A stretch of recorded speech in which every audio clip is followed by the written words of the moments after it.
Okay, so I guess I'll get started since it's right on the hour. So my name is Nieves. I am a special education language arts teacher in New Jersey. I've been teaching for about, it's going into my 4th year now. And the reason I wanted to do this presentation is to kind of talk about different technology tools that you can bring into the humanities classes. I found that when I started, a lot of technology was geared toward obviously more of STEM related fields. And I was always hunting down tools to bring into language arts, especially because I'm a special ed teacher. I find that the tools always help my students out in reading and writing and all other areas. So what I wanted to do is go through different tools that are really easy to use that you can show to your students when either you go back to school or next week in school. So the URL, if you can see my screen, hopefully you can, is in red right here. It's the tiny URL. It's /humanities tech. It will bring you to the Google Doc where you'll have all of the resources that I'm going to talk about. So how I was going to do this is I was going to go through each of the tools. I think there's about 20 on there briefly, just to show you what they look like and talk about how they can relate to a humanities class, whether you're literature or history or psychology or anything in the humanities field, really. Since I am a special ed teacher, I'm used to people yelling questions at me. So I don't want to have to talk, I guess, the entire time. So if you have a question or you have an idea about how to use that tool in the classroom, feel free to unmute and just shout it out or throw it into the chat feature. Hopefully I can figure out where that is on here. Otherwise, yeah, I'll just get started going through some of the tools. So the URL is right there. It's also in the notes section. Okay, so these are the tools. They're all linked for you. So if you have the URL, you'll be able to just click on it and it'll send you right to the place where you can access it or download it. A lot of them are Chrome extensions, but you don't have to be a Chrome school to use it. Obviously, as long as you have a Chrome browser for the extensions, you'll still be able to have it. So whether you're an Apple school or a Microsoft school, as long as you're using a Chrome browser, you'll be able to access them. Some of them are just websites too. So regardless of what browser or platform you're using, you'll still be able to access it. So first of all, I think it's important that technology is talked about in the humanities more often. I feel like it's a neglected area. I feel like it's more a lot of searching to find things that you can bring into the classroom, whether you're learning about historical events or reading and writing. I think that the technology end is lacking in those areas. So that's kind of why I wanted to show you some of these tools to show that you can have your students download these at the beginning of the year and they can use them throughout the course. Usually what I have my students do is when they get their Chromebooks at the beginning of the year, because we're a Chromebook school, I have them download certain extensions, add-ons, apps, or bookmark certain websites that I think they're going to use often, and then they refer them throughout the year. By no means should you download every single one. It does slow down your computer if you have a certain amount. I mean, I have a lot up here, you can see on my bar. I still have a lot more hidden, and mine functions okay, but I would only download the ones that you think will really help out your students. So the first one I wanted to talk about is Checkmark. And let me see if I can find my student sample. Oops, there we go. Okay. Here. So this is a sample of one of my students' essays, so I want to show you how the extension works. So Checkmark allows you to make comments on student writing, and if you're in any kind of English language arts field, you know that that's vital to having quality feedback for your students. But a lot of times I felt like I was writing the same things over and over and over again, and it became frustrating to write Google Docs comments all the time that were just the same thing repeated. So what Checkmark allows you to do is when you download it, it pops up here on your toolbar. You click to activate it. It's normally deactivated because you don't want it popping up on every single website. I'm going to enable it. It'll turn green. That's how you know it's enabled. And then when you're in a Google Doc, if you highlight a word, a sentence, a letter, it will pop up with a toolbar of different comments that you can click on. There we go. Now it's working. So these are the automatic preset ones for you. There's capitalization, clarification, fragments, punctuation, spelling, verb tense, comma splices. These are the preset ones for you. I'm just going to click clarify ideas just so we can see what it looks like. Once you click the comment, it automatically pops up on the side so the student can see it. You can also, which is pretty cool, when you edit it, you have the option to add your own. So if there's a comment that you use a lot, you can create it so it shows up. So maybe I'll put elaborate on idea, and I'm going to call it ELB. Now when I highlight something, it'll pop up with my comment too, so that I can add my own comments based off of how you want to phrase them and things like that, or whatever you feel like you're using them most often. So that's checkmark. Pretty simple to use. You can start it right away. It doesn't require any kind of setup or anything, so it's pretty easy to integrate. The next one I want to talk about is voice in typing. So we all know that voice typing is available in Google Docs, which is awesome for students that need speech to text.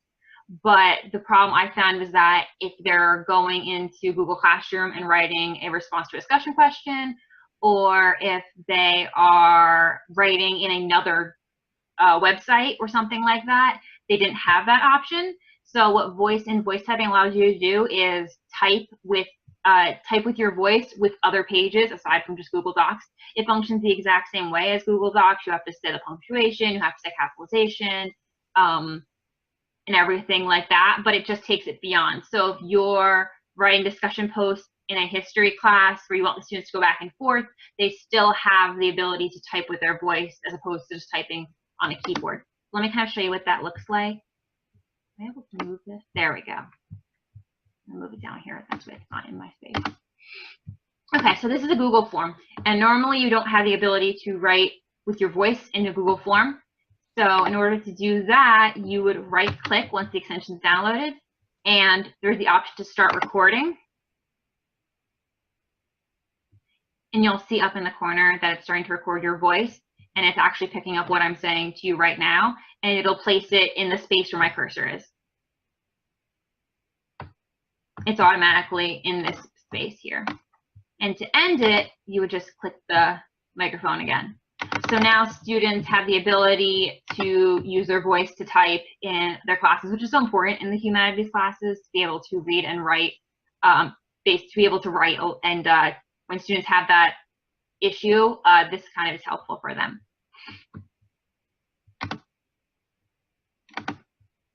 Okay.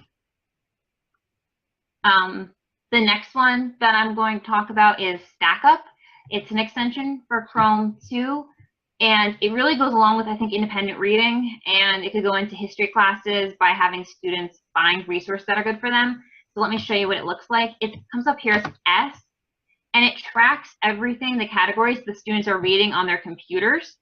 So whether they're reading informational articles that you assign them, or on their own time they're reading articles of interest or websites and things like that, it tracks how long they're reading, how many websites they visited, and then if you go to the dashboard, it shows you your most frequent categories, how long do you spend reading them. So if you're trying to get your students, like I use it to get my students' interest so that I can help them find independent reading books, independent reading materials, and to also kind of get them reading current events articles and things like that and understand that's still reading. What's really cool about it too is that when you go onto a website with an article and you click on the extension, and you click measure reading level, it tells you what reading level it is, what grade level the equivalent is. So this is the New York Times, so it's saying it's a college grade level. So the student will be able to tell whether or not it was too hard for them, or if they're feeling it's challenging, they could click on it and find out why it's challenging. So that's StackUp. What's nice about that too is that there's a library in there, and I'm thinking for like the history teachers out there, or like geography or things like that, there's a whole category devoted to history and the arts, and students can pick their grade level. So I teach 6th grade, so I'm gonna click 6, and it comes up with articles that they can read, and it kind of links them to resources that they can actually read. And if you're into the gamification end, it has badges based off of how often you read different categories. So the more often you read like science or the news, it tells you, it links it to like gamified score for the students. So it's kind of motivating for them that way. I just found that earlier toward the end of the year. So I had started my students using it to kind of get them into the idea of reading. Because if you're like a literature subject, that's kind of nice to have. Okay. I'm going to go on to the next one. So you did check mark, we did voice in. Google Dictionary is an extension too, and it allows you to double click on any word on a Chrome page to define it. So for example, if I was reading this article and I didn't know what proposed meant, I would double click on it and a box would pop up. I could hear the word being pronounced and I could also see the definition pop up. If you're a foreign language teacher or an ELL teacher, you can also have the words translate into the student's native language. So if I had selected, for example, like Spanish to English, because I was a native Spanish speaker, it would pop up with the word in Spanish and the definition in Spanish to kind of help with their building of the vocabulary so they understand the words. What's cool too is if you add the Google flashcards extension with it, you can actually build it into a flashcard. So if you double click on it, you'll notice there's a spot that says save. If I press save, it saves the vocabulary word and the definition to a flashcard, and the student can practice it to learn it, to add it into their own vocabulary then. Like we do personalized vocabulary lists in my school. So this is how I have my students do it. If they come across a word they don't know, they add it to their vocabulary list. That way they always have it with them to review. So it's kind of like it builds the flashcard automatically. You can hear it, you can flip it and see the definition, you can see where the sentence you got it from came from, so you can see the word in context. And then you can either click remember or forget. So if I forgot it, it adds it to my forget pile.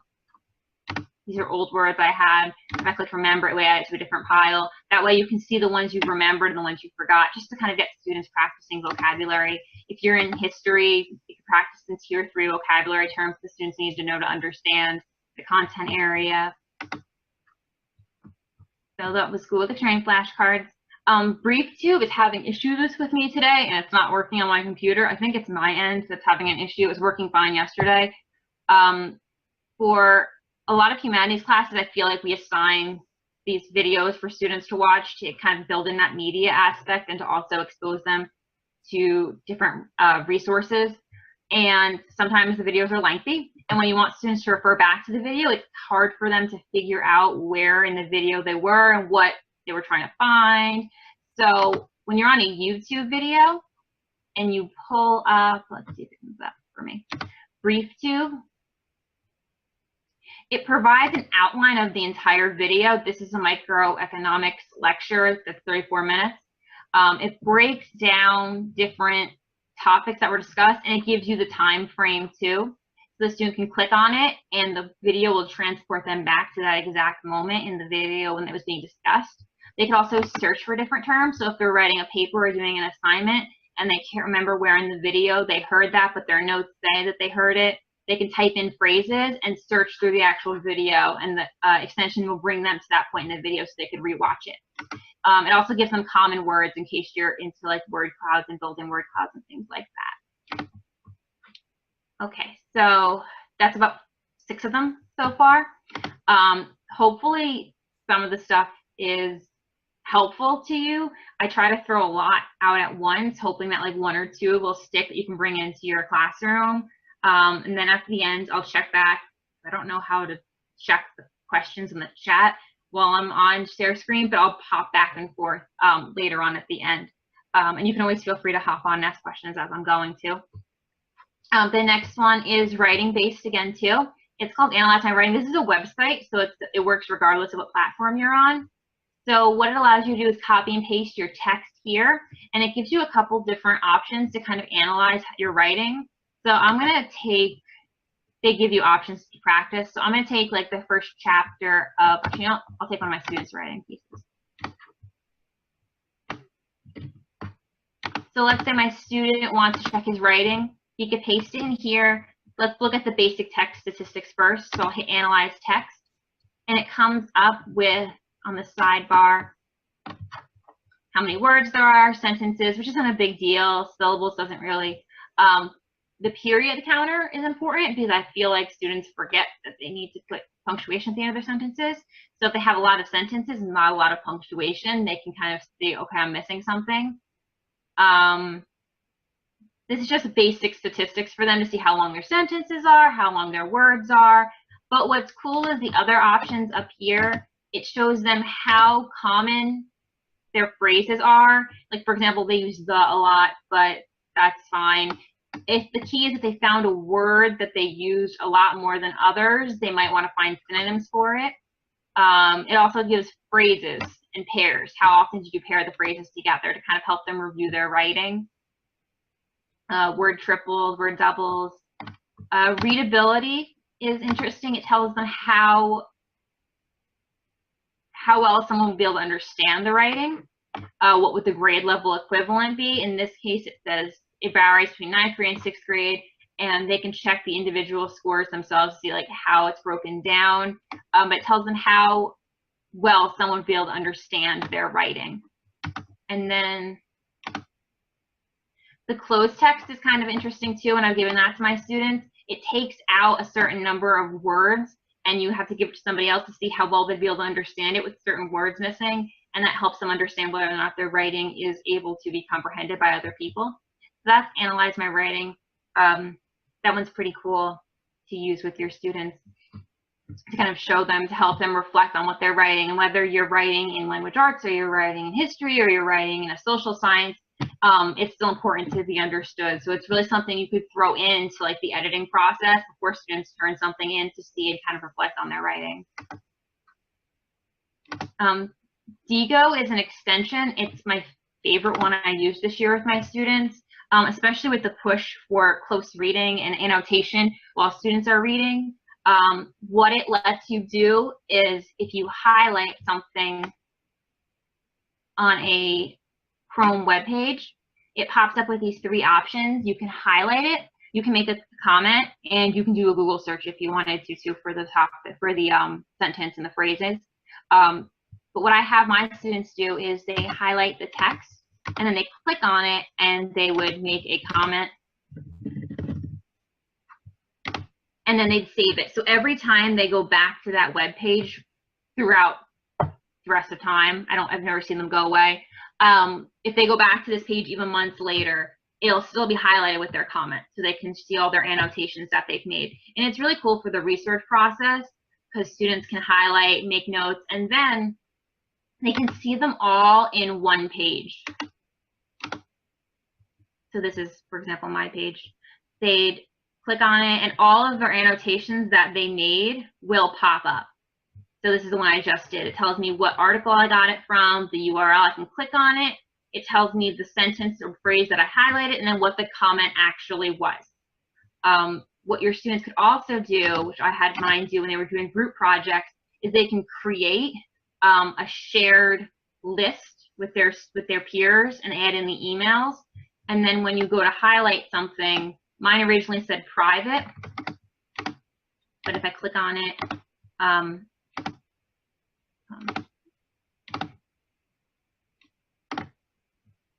I can add it to a group note. So I could choose my group. In this case, I have an LA6 group.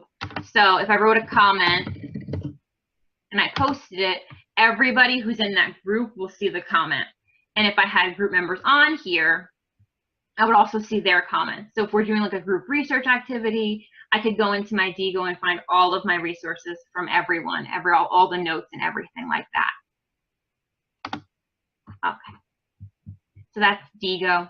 I really liked it. I thought it was helpful for my students, especially since we do so much reading and writing on the computer now as opposed to on paper. This is a way to kind of get rid of the tiling and annotating in the margins. I actually gave my students back a paper to annotate for the end of the year this year, and they kind of said they preferred to use this because they felt like they could write as much as they needed to in the comment without worrying about like to have enough space in the margins to actually write.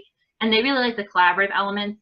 I had them a lot of times when they were learning, because I have 6th grade, learning how to annotate, I would have them share all of their notes with me, and there's a really easy way for them to do that. Am I back? No, I closed out of it.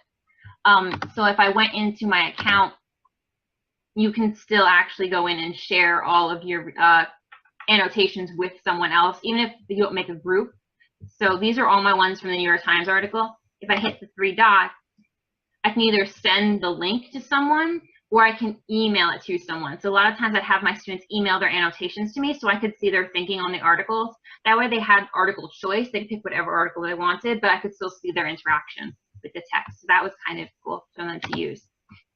Okay, so that's Diigo. Verso is also one of my favorite things, especially as we're getting into online discussions, which are so important, in addition to in-class discussions. Verso is an app, so it's accessible on any device. It's also a website, so you can go to app.versoapp.com and create an account. You can kind of, I'll move this over again. You can create your own class. So I have my class here. As of right now, I don't know if it's limited into how many classes you can make on the free account. I haven't run across any issues with like having to get a premium account because I don't like to pay for things. So I'm trying to provide free resources, but I've been okay so far.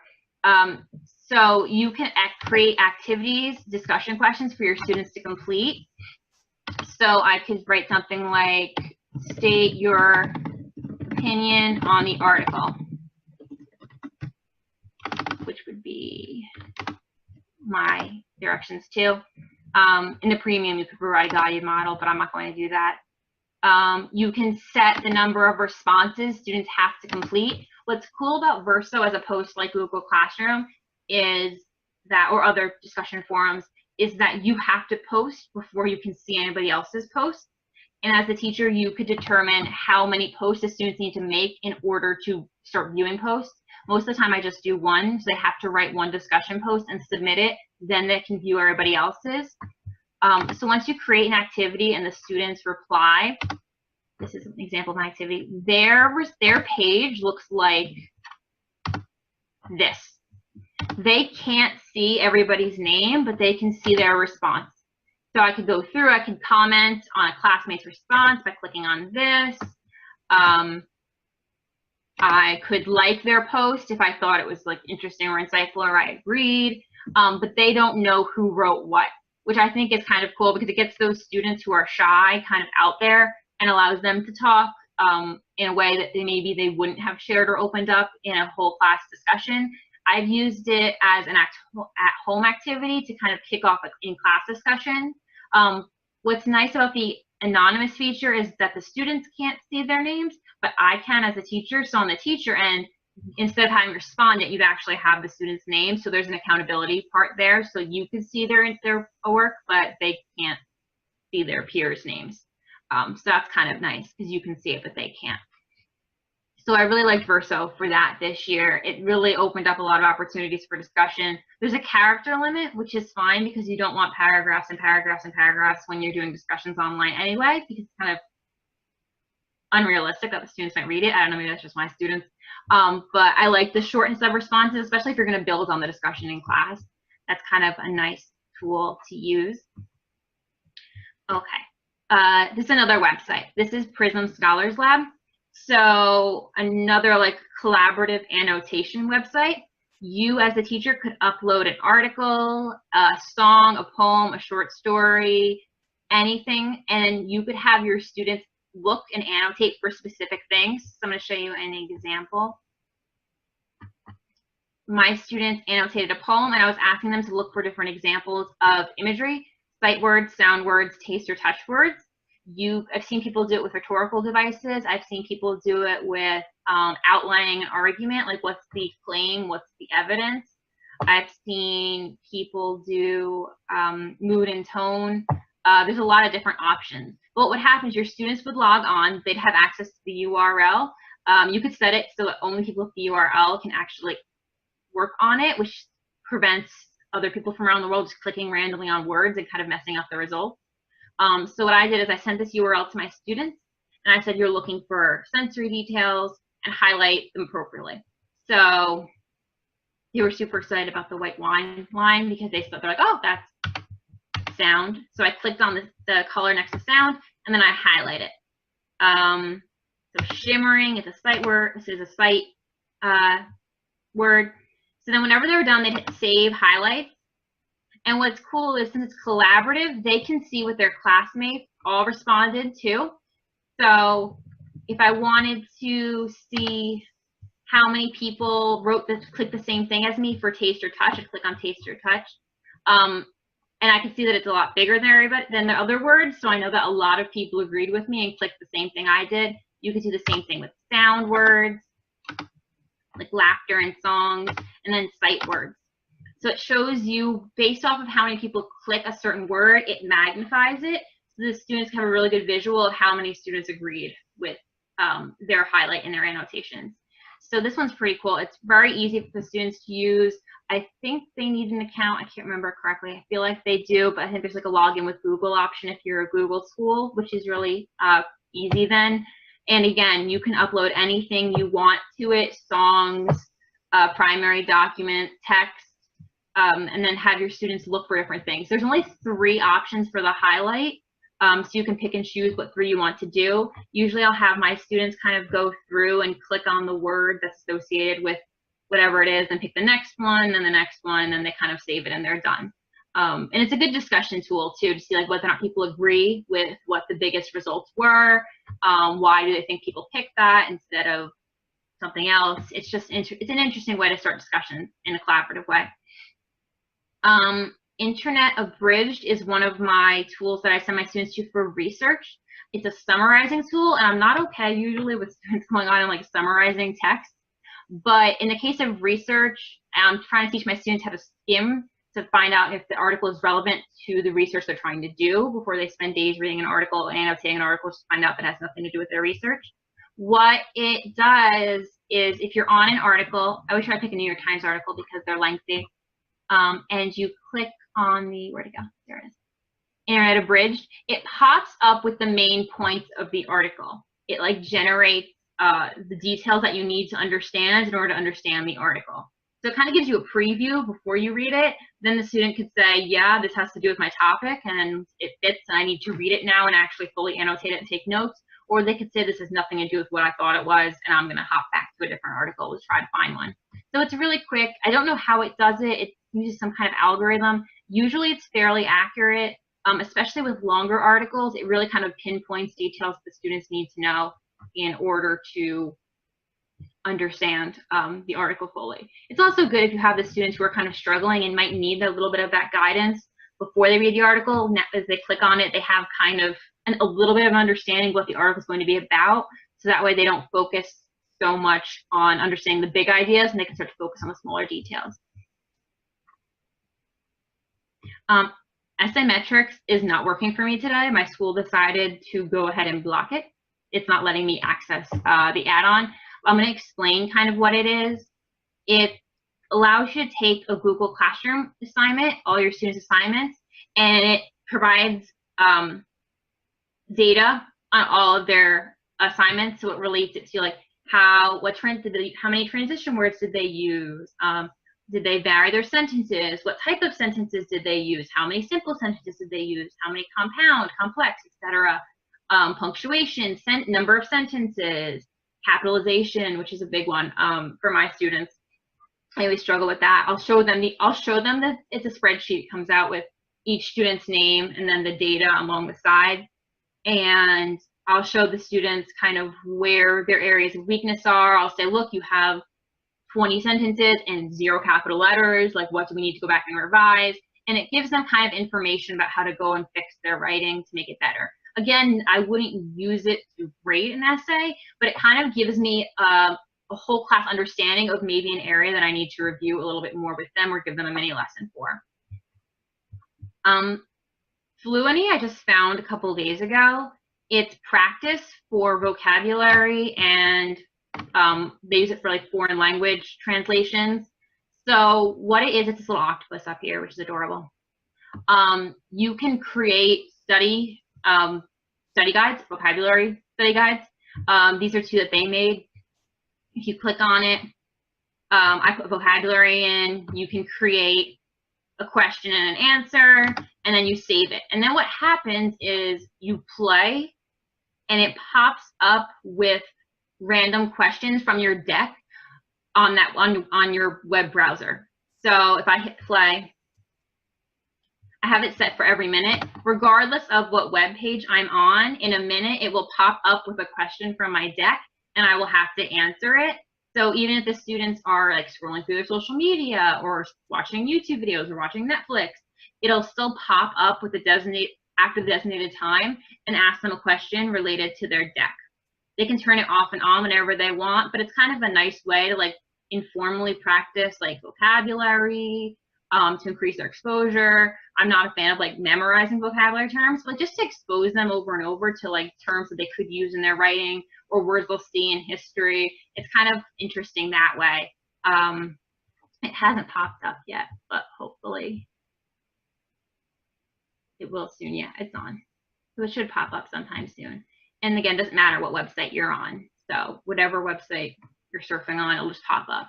And you can turn it off whenever you want in the same way that it's turned on, the same way I press the play button. So there we go. So it pops up with the word banish, says type your answer here. I can either click I don't know, or I can type in an answer. I'm gonna click I don't know. And it tells you what the correct answer is. And then after another minute, another question would pop up, and so on and so on. Again, just kind of a cool tool to use. Since students spend so much time on their device anyway, it's kind of a nice way to throw in some practice while they're doing it. Mic Note is a way for students to record lectures, and I'm gonna launch it. There we go. So what happens is, as you are lecturing, as they are watching a video, as they are maybe having a class discussion, they could record what's happening and write notes, and the notes will connect to the time that's being recorded. So if I'm going to try to do it now. Hope it'll let me. Okay. So let me create a new one. There we go. All right, so I'm going to call this lecture. They can name it whatever they want.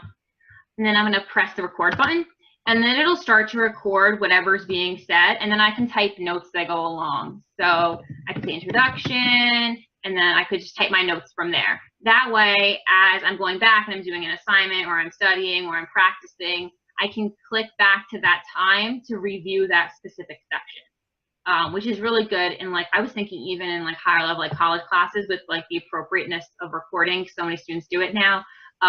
As long as you have permission to record, it'd be a cool way to kind of practice and review what you were doing in class, like for when you need it. And you just press the record to stop. But then the students could go back, and it'll play that section for them, which is just my voice talking. But it'll send them right back to that moment in their recording.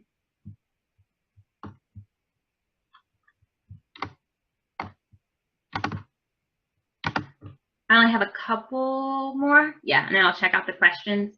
So WriteWell Online is an app that helps students kind of form different types of writing. So what you would do is, once you create an account, I just use my Google account, you'll click create new document, and then it has a bunch of templates that students can use to help them write different genres of writing. You have your K-12, you have your middle school, there's college admissions, which is awesome. They have like the Common App one, so that when students are writing their essays, they can kind of have a format to use if they have if they don't know where to start. Research papers, college papers, etc. So if I'm going to write, let's say, a literary analysis, I can preview it first, and then I can click start writing. So then what I have is a breakdown of different ways to write a literary analysis. So if I'm completely stuck and I don't know what to write, I can look at their examples and kind of fill it in. I can look at how they provide evidence, and it kind of just gives you a model to use as you're writing as like a reference. I wouldn't tell my students to use it fully, but if they have no idea where to start, it's kind of a good place to go. And since there's so many options, it can really lend itself to different content areas, especially in the humanities. Research papers, short stories, persuasive essays, expository argument, news articles. They have a lot of different options, and you can create your own template too. So if there's a specific format you want the students to use, you can also add it and share it with them. That way they have access to it with your own notes and examples of how to get started. Auto highlight is similar to Internet Abridged, but instead of popping up in a little bubble, it highlights on the screen. So I have this little highlight tool here. If I click on it, notice that the ink went down. It highlighted a couple of the key phrases that I should read to understand the main ideas of the article. If I click on it again, the ink goes down again, and it shows that it highlights even more to add even more details.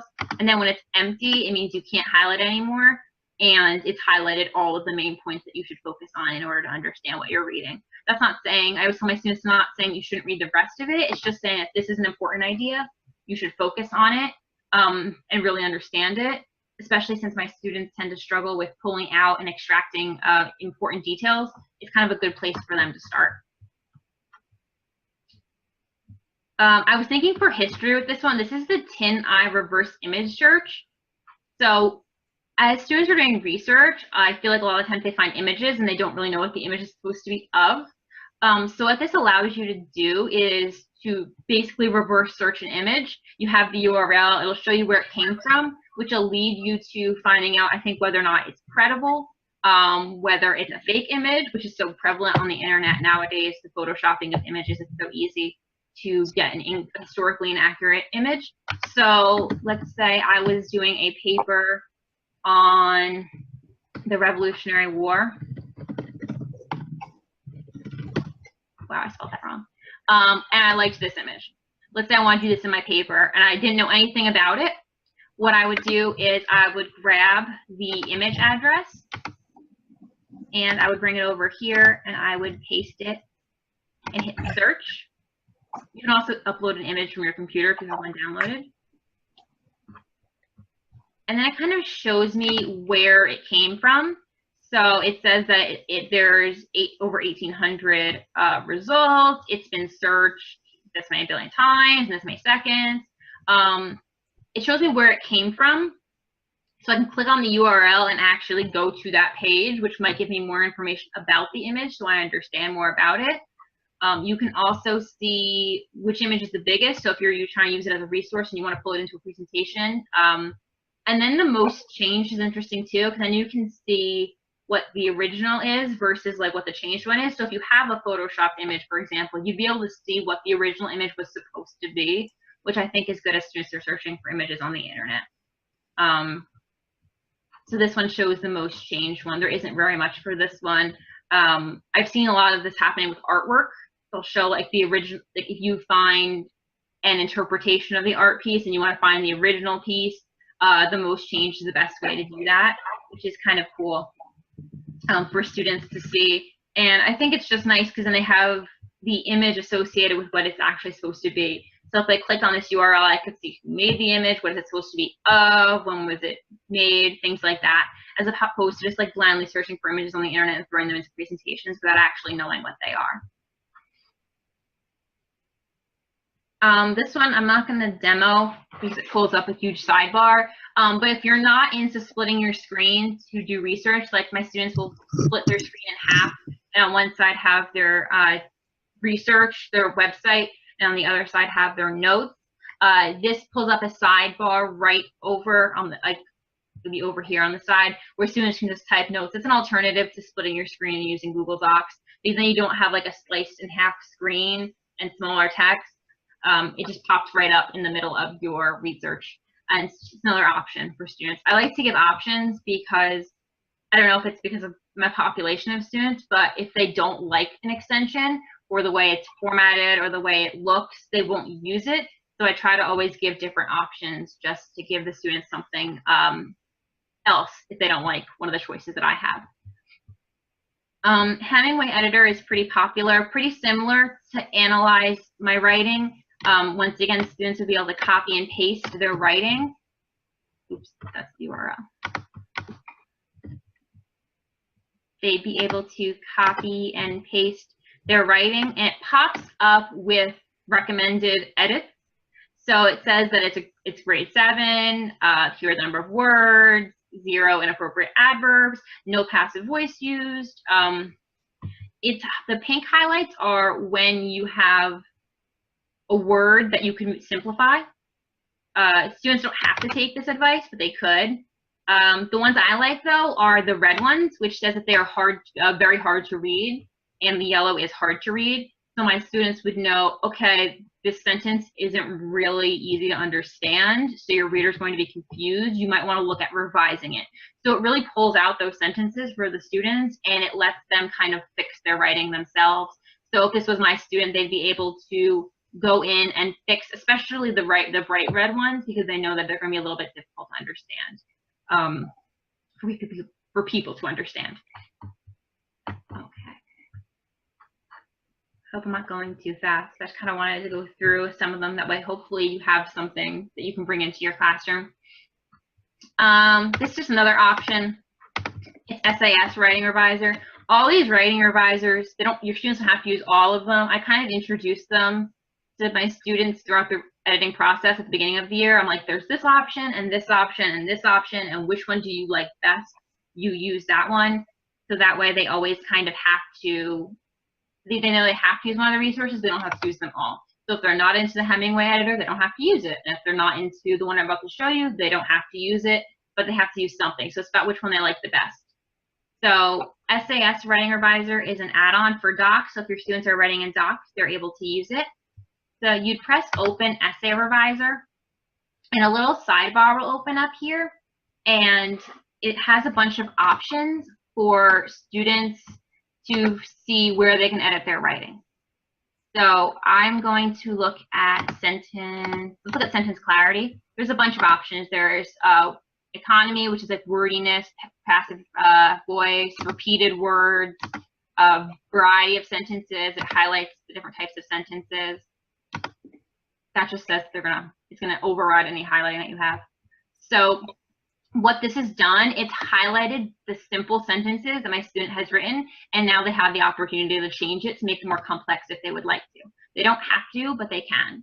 And once they hit back, it gets rid of the blue highlighting, so they don't have it anymore. What's nice too is that in addition to highlighting like run-on sentences and different things, it gives them a little bit of information about it and how to revise it. If you hit about, it'll pop up with a little like mini lesson for the students, telling them how they can fix it. Like, here are some options on how to revise a run-on sentence. So it doesn't take the place of the teacher, obviously, but like when you're independently working with a bunch of different students, it's just an alternative for them to use and a quick little resource in case they need a refresher. You have sentence power, verbs, weak verbs, verb tenses, cliches, vague words. So if I click on vague words, we like something, things, stuff. So my students would know that those are vague and you want to use more specific terminology, and it really pulls it out for them so they could go back and highlight something and then fix it to make it a better word, a stronger word. That's SAS Writing Reviser. It's pretty good. I think it has a lot of options, and I like that it highlights it right within the doc. That's a little different than the other two that I showed you because it's right within where the students are working. Instead of having to copy and paste back and forth, it's right there, and it pops up all within the doc itself. I like that even the mini lesson pops up on the screen. I don't know, my students tend to wander on the internet when they're not like in their doc, so it kind of forces them to stay in their doc and work in there. I have two more. Rewordify allows you to make any word web page simpler for students to understand. It's not always perfect, but it's a good option for when students are really confused about something they're reading. So I can copy and paste part of the New York Times article, and when you click Rewordify, it shows a different way of reading it. It kind of simplifies the text a little bit.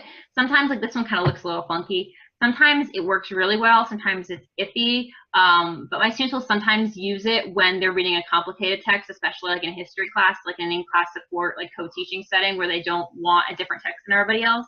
Sometimes they'll pull things from there just to see like what the harder words are and what they're supposed to mean to help them understand the text as a whole. And then the last ones that I wanted to show you before I look at the questions is, this is kind of a fun one. I don't know, I always show it. It's Story Speaker. So if you're in language arts class and you're writing a story, it kind of becomes like a choose your own adventure, but without the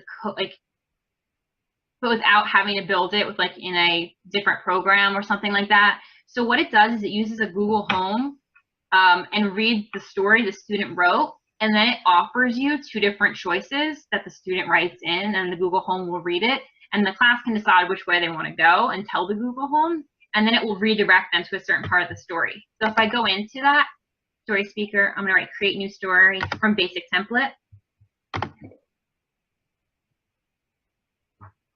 It lets the student kind of input their story and then gives them a way to upload it to the Google Home so that way it can be used in the classroom and read out loud. So it's very like broken down for them. I found that doing it a different way is kind of hard for the students, but this is pretty easy. So they can title it, they give it the name, this is their intro, they can change this, and then they say what direction they would go. They can change this too, so if they were writing something like, I was deciding whether I wanted to go to the mall or go get pizza, they could change those options so that way the Google Home would know how to direct the conversation. The classmates would respond, and then it would direct to a specific part of the story. It's very easy, I think, for the students to follow, and it's kind of a fun way to build on narrative writing. Okay, so I'm going to stop sharing my screen. Okay, so I'm going to look at the chat. Okay, so does anybody have, I know I have about 15 minutes or so left. Does anybody have any questions or ideas or anything that they could use any of the apps for? Or did I go too fast? Do you want me to go over something again? Feel free to like drop it in the comment, or if you want to unmute yourself and ask a question, that's fine too. Oh, yay. Thank you. I'm glad you got something then. So I think my contact info is on that doc that I shared. I think my website is there and my Twitter handle. If you try any of them and they work and you want to tell me that, that's great. I like to hear that like students are using it and they like it. But yeah, I know it's a lot, and again, I wouldn't recommend like dropping that whole list in front of your students and saying like, here you go, like go explore them. But I do tend to take the beginning of each year and kind of download a couple key ones that I know the students are going to need throughout the year, and then I'll intersperse it at other times. So like I'll open up the revising ones, the websites and things like that when the students are starting to revise their first piece, and I'm like, here are 3 options and which one do you like the best? And so a lot of the times it's an experimental process with the students, like which one do you like the best? Especially like with the, I didn't go over any text-to-speech ones, but when you give the students text-to-speech, I give them like 8 options, because if they don't like it, they're not going to use it. It's something with the voice, but I found the same thing with other extensions too. Like they either like the highlighting summarization or they like the bullet points one, and they're very particular about which one they want. So I found that that's kind of a good thing to do for them. So I'm a little early. I talked really fast, so I apologize. But yeah, feel free to drop any questions if you have any. I'll put the URL back up again. I can share my screen with that in case anybody wants it again, or I can drop it. I think somebody already dropped it in the comments, which is awesome. Yeah, I think they're there. Yeah, it's there. Awesome.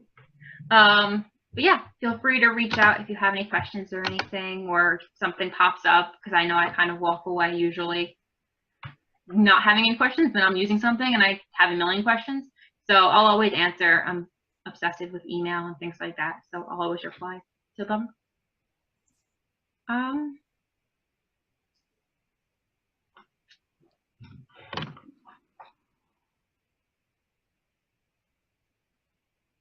I'll just hang out on here for the last couple of minutes in case anybody has any questions or anything.